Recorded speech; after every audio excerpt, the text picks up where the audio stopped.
All right, so I would like to read one chapter of this book, Tourette's, Twump, and Tweets. They say it is a perfect personality.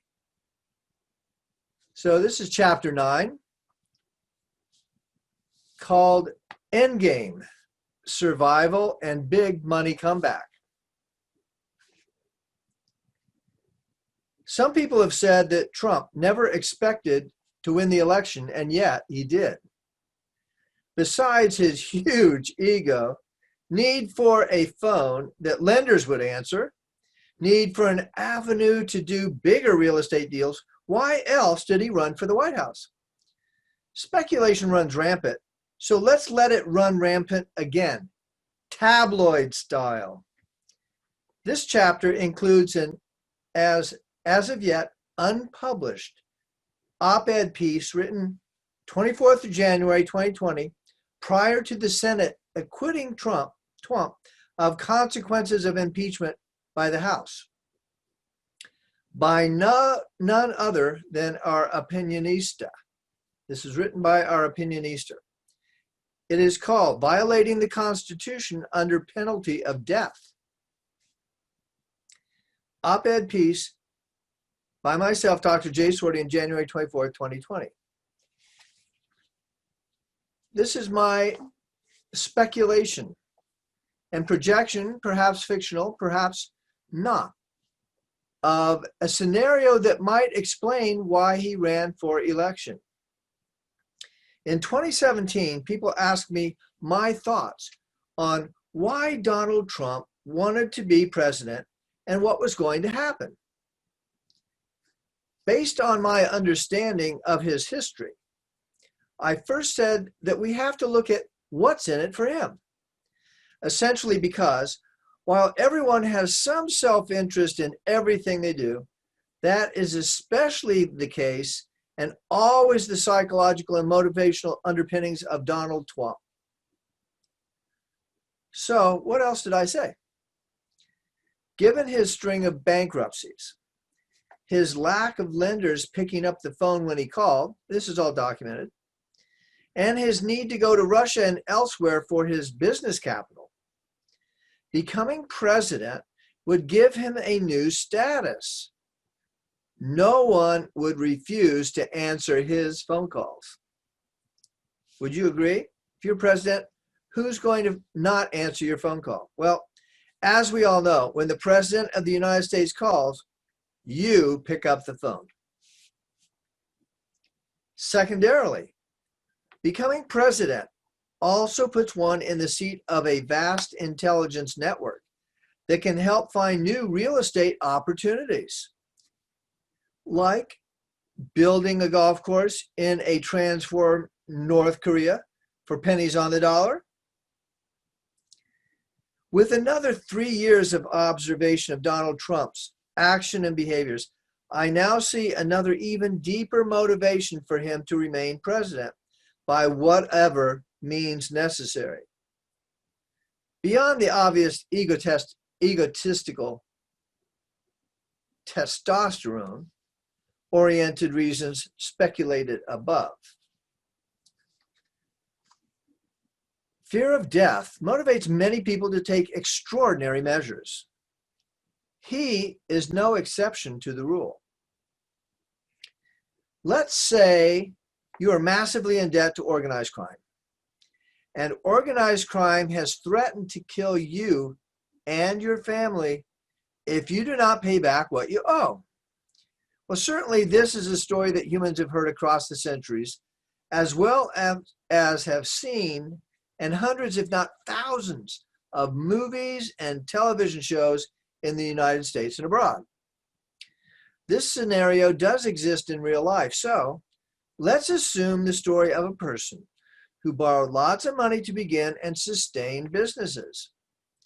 Then, bankruptcy after bankruptcy has found him in, or rather put himself into, a position where his usual commercial lenders in New York City and elsewhere were no longer willing to throw good money after bad again.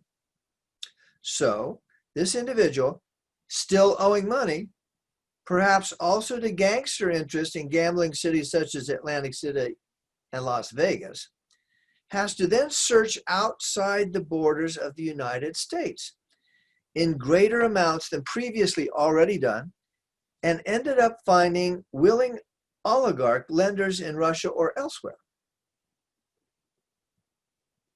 This is the scenario. Now, let's also assume that these transactions are largely off the book and taking place in international business corporations around the world. It will come as no surprise that much of commercial business and political donations are done in this economic banking and discrete business transaction arena. However, that does not mean that they are not real and the debt owed is not obligated to be repaid in one fashion or another. Just because it's in offshore banks or international banking corporations does not mean that those who lend do not expect it back. The borrowed money is real, taken seriously by the lender, and required to be paid back with terms by the borrower. Okay, now, let's say that that same individual whose almost singular skill is creating bankrupt businesses suddenly finds himself unable to pay back the new and current debt or the funds that had been borrowed from these new powerful forces. Perhaps he is cornered into a situation where the only way out, in lieu of unavailable cash payments on the debt owed, is to do something else. With a little bit of discussion, the solution to the debt dilemma is to run for president of the United States. And perhaps all he has to initially do is just run for the presidency. Now, his creditor lenders are investing in a political IPO, a newbie, a novice to Washington politics, a disruptor, so to speak. If he loses, at least he has disrupted the U.S. political status quo. If he wins, sweet opportunity to really create and provide creditors some serious payback. So he takes actions that will compensate the lenders for their current losses. And becoming president is in total alignment with his own psychological megalomaniacal ideations. He runs for president, and somehow, with their help, he does become president of the United States. Now, this lackey and shill, whose family and personal life was under threat due to defaulting on his loans, has created the perfect situation as far as protection of himself and his family. Worldwide and 24/7, he now has a private security guard system called the Secret Service. The security detail of numerous agents is constantly there, protecting his life with their own lives. And of course, paid for by the U.S. taxpayer. Nothing out of his pocket. Nothing out of his pocket again. A free ride. Just like the string of bankruptcies in the wake of his supposed, assumed, and self-professed business acumen.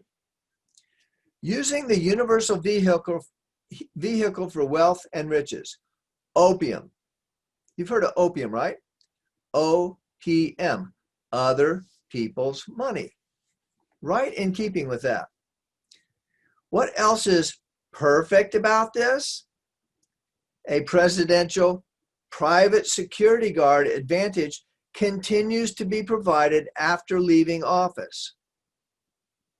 Yet, this bodily security is not absolute or guaranteed. It is possible to circumvent the protective powers of the Secret Service, as has been shown in numerous situations through the course of American history, where presidents were attacked and even assassinated. The bottom line is this: Donald Twump has achieved all of his goals. 1, seeking public office, not for the sake of anyone else, like to serve the American public, but merely to protect his own body and feed his ego. 2, to make as much money as possible in real estate through the advantage of secret information and private meetings with dictators behind closed doors, paid for by the U.S. taxpayer that only certain eyes have an opportunity to see. And 3, to feed his narcissistic ego by being in the limelight constantly. All of the intelligence briefings and the status of the office of the president are major tactical and strategic advantages the president has at his fingertips. Donald Twump will literally do anything to keep that going as long as possible. And with impeachment proceedings, you can imagine how frightening this is for an individual whose life and the lives of his family members are under constant surveillance by his lenders. Lying is not above his pay grade. The final question is, if impeached and forced from office, does he continue to have a salary protected by the Secret Service and continued access to leaders and dictators worldwide? Well, his presidential salary in and of itself puts him in the upper 3% of income brackets in the US, perhaps notwithstanding his massive indebtedness otherwise. If impeached, is he stripped of salary and Secret Service protections? If so, perhaps we can have some compassion for a man and his family that will be put in greater threat of bodily harm by creditors. But it takes a much bigger person than I am to worry about the consequences of what that man's words and actions may turn out to cause. Copyright 2020, J. Sordian. Aftermath of op-ed piece. The above op-ed piece was written prior to the Senate hearings on impeachment of Twump. Given that the Senate did not support impeachment removal of Twump from office, Twump retains his lifetime of Secret Service protection services. He wins taxpayer paid, that is socialism, folks, security guards, a pension for life, access to daily briefings on the most top secret files of the country, which is insider trading information, and many more perks, like personal connections with multiple numbers of dictators who he can cut real estate deals with. He gets it all, while the economy for many will be failing them still. 4 years later, even if he loses the 2020 election. This is not a job that you get paid based on accomplishments or productivity. But just because you did a bad job doesn't mean you lose re-election. You don't necessarily get a cut of how the economy got better, but if people are feeding you information on what to say, and they know that the stock market or other things are going to go up or down as a result, billions are made on the back of a tweet. So not only does Twump get all of the above benefits, he now even has a psychological pathology named specifically in his honor. Another #1 win. That is a first. No other president has that distinction. Twump is an all-time winner. Well, I hope you enjoyed Chapter 9 of Tourette's Twump and Tweets. They say it's a perfect personality. The Untold Story, an Unreal Autobiography, written by Professor Tweedledum Nimbus Chutney, PhD, BS, AMD.